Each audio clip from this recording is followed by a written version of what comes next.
Hi friends, అందరికీ నమస్కారం. Welcome to విజ్ఞానం వినోదం.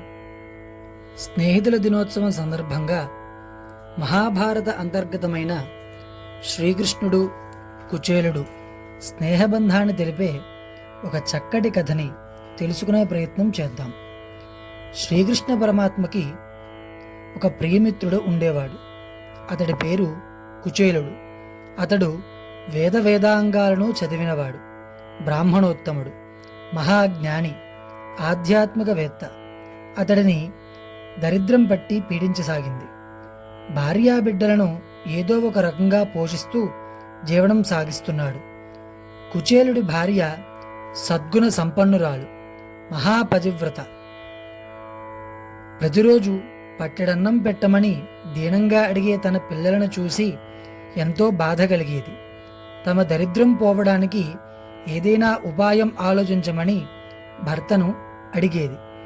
చిన్ననాటి మిత్రుడైన శ్రీకృష్ణుడి దగ్గరకు వెళ్ళి తాము పడుతున్న అవస్థల గురించి చెప్పి ఆయన కృపా కటాక్షంతో తమ దరిద్రాన్ని పోగొట్టమని సలహా ఇచ్చింది భార్య భర్త కుచేలుడికి. ధర్మపత్ని ఇచ్చిన సలహా మేరకు శ్రీకృష్ణ పరమాత్మను దర్శించడం తనకు ఎంతో మేలు చేస్తుందని అనుకున్నాడు కుచేలుడు. కానీ శ్రీకృష్ణుడి దగ్గరకు వెళ్ళేటప్పుడు ఏం కానుక తీసుకువెళ్ళాలి అని భార్యను అడిగాడు. భర్త ఒంటి మీద చినిగిన వస్త్రంలో అటుకులు మూటలాగా కట్టి వాటిని కానుకగా ఇవ్వమని చెప్పి ద్వారకా నగరానికి సాగనంపింది. ఎప్పుడెప్పుడు శ్రీకృష్ణుని చూస్తానా అన్న ఆనందంతో త్వరగా నడక సాగించాడు కుచేలుడు. అలా నడుస్తూ ద్వారకలోకి ప్రవేశించడం ఎలా, అంతఃపురంలోకి ప్రవేశించడం ఎలా, అంతఃపురం దగ్గర భటులు అడ్డు తగిలితే ఏమని సమాధానం చెప్పాలి వాళ్ళకి, కానుకలు ఇద్దామంటే నా దగ్గర ఏమీ లేవు, అసలు నా అదృష్టం ఎలా ఉందో, అసలు శ్రీకృష్ణుడు నన్ను చూస్తాడా, నాతో మాట్లాడతాడా అనుకుంటూ నడవసాగాడు కుచేలుడు. అలా నడుస్తూ ద్వారకలోకి ప్రవేశించాడు. రాజమార్గంలో వెళుతూ బంగారు మేడలను చూసి మురిసిపోయాడు. అలా ఒక మందిరంలో తన మిత్రుడు శ్రీకృష్ణుడిని చూశాడు కుచేలుడు. మెల్లిగా శ్రీకృష్ణుడిని చూస్తూ తన్మయత్వంతో తన దగ్గరకు వెళుతూ ఉన్నాడు. ఈలోగా శ్రీకృష్ణుడు కూడా చూసి ఆశ్చర్యంతో తాను కూర్చున్న హంసతూలికా తల్పం దిగి బాల్యమిత్రుడిని చూడగానే ఎదురుగా వెళ్ళి గట్టిగా కౌగిలించుకున్నాడు. ఎంతో అభిమానంగా లోపలికి తీసుకువచ్చి తన తల్పం మీద కూర్చోబెట్టాడు. బంగారు కలశంలోని నీళ్లతో కుచేలుడి కాళ్ళు కడిగాడు. ఆ జలాన్ని తన శిరస్సు మీద చల్లుకున్నాడు. కుచేలుడి శరీరానికి చందనం పూశాడు. విసనకర్రతో విసిరాడు. హారతులు ఇచ్చాడు.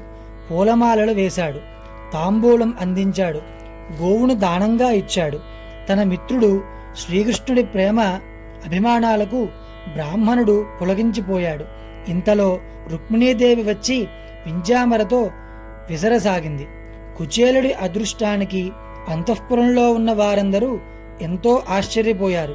శ్రీకృష్ణుడు కుచేలుడి చేయిని తన చేతిలో తీసుకుని గురుకులం రోజుల నాటి ముచ్చట్లు, బాల్యంలో చేసిన పనులు, కుచేలుడి కుటుంబ విషయాలు, భార్య పిల్లల గురించి మాట్లాడాడు. గురువుగారి దగ్గర నేర్చుకున్న విషయాలు గుర్తున్నాయా అని ప్రశ్నించాడు. వారి గురువైన సాందీప మహర్షి గొప్పదనాన్ని, వాత్సల్యాన్ని మరీ గుర్తు తెచ్చుకున్నాడు. శ్రీకృష్ణుడు గురుకులంలో ఉన్నప్పుడు గురుపత్ని తమను అడవిలో కట్టెలు తెమ్మన్న విషయం, వారు వెళ్ళగానే ఉరుములతో పెద్ద వర్షం కురవడం, చీకటి వ్యాపించడం, ఇద్దరూ తడిసిపోయి వణికిపోవడం, తెల్లవారేదాకా అడవిలో గడపడం, తమ గురువు సాందీపముని తమను వెతుక్కుంటూ రావడం, తమ గురుభక్తికి ఆయన మెచ్చుకుని దీవించడం, ఇంటికి తీసుకువెళ్లడం గుర్తుకు తెచ్చుకున్నాడు శ్రీకృష్ణుడు. ఇదంతా విన్న కుచేలుడు ఎంతో ఆనందించాడు. మరి నా దగ్గరకు వచ్చేటప్పుడు కానుకగా ఏమి తెచ్చావు అని అడిగాడు శ్రీకృష్ణుడు. తాను తెచ్చిన అటుకుల కానుకను శ్రీకృష్ణుడికి ఇవ్వడానికి సంకోచించాడు కుచేలుడు. ఏమీ మాట్లాడకుండా మౌనంగా ఉండిపోయాడు. శ్రీకృష్ణుడు దివ్య దృష్టితో స్నేహితుడి అభిప్రాయాన్ని గ్రహించాడు. కుచేలుడికి అఖండ సంపదలు ప్రసాదించాలని నిశ్చయించాడు. అటుకుల మూటను చూసి నాకు దీనిని చూపలేదేంటి అంటూ మూటను విప్పి వాటిలోంచి కొన్ని అటుకులు తీసుకుని, నాకు ఇదే చాలు, ఎంతో సంతృప్తి పడతాను అన్నాడు. ఒక గుప్పెడు అటుకులు తీసుకుని తిన్నాడు. రెండవసారి తీసుకోవడానికి ప్రయత్నించగా రుక్మిణీదేవి వచ్చి వారించింది. కుచేలుడు ఆ రాత్రి శ్రీకృష్ణ మందిరంలోనే గడిపాడు. మర్నాడు ఉదయాన్నే తన ఊరికి బయలుదేరాడు. కృష్ణుడు కొంత దూరం స్నేహితునితో కలిసి నడిచి ఆయన్ను సాగనంపాడు. తన మిత్రుడు కృష్ణుడిని దర్శించినందుకు సంతోషిస్తూ ప్రయాణం సాగించాడు కుచేలుడు. తన ఊరు చేరుకున్నాడు. తన ఇల్లు ఉండాల్సిన చోట బంగారు భవనాలను చూశాడు. సుందర ఉద్యానవనాలు చూశాడు. సరోవరాలు, దాసదాసీ జనాలను చూసి ఆలోచించసాగాడు. ఇంతలో కుచేలుడికి స్వాగతం చెప్తూ దేవకాంతల్లాగా ఉన్న కొందరు స్త్రీలు ఆయన్ను లోపలికి తీసుకువెళ్లారు. అక్కడ ఆయన ధర్మపత్నిని చూశాడు. ఆమె ఆయన పాదాలకు నమస్కరించింది. పరిచారికలు సేవిస్తుంటే భోగభాగ్యాలతో అలరారుతున్నది భార్య. అలా శ్రీకృష్ణుడు ప్రసాదించిన సిరి సంపదలతో ఆ దంపతులిద్దరూ మహావైభవంగా పుత్రులతో సుఖంగా కాలం గడపసాగారు.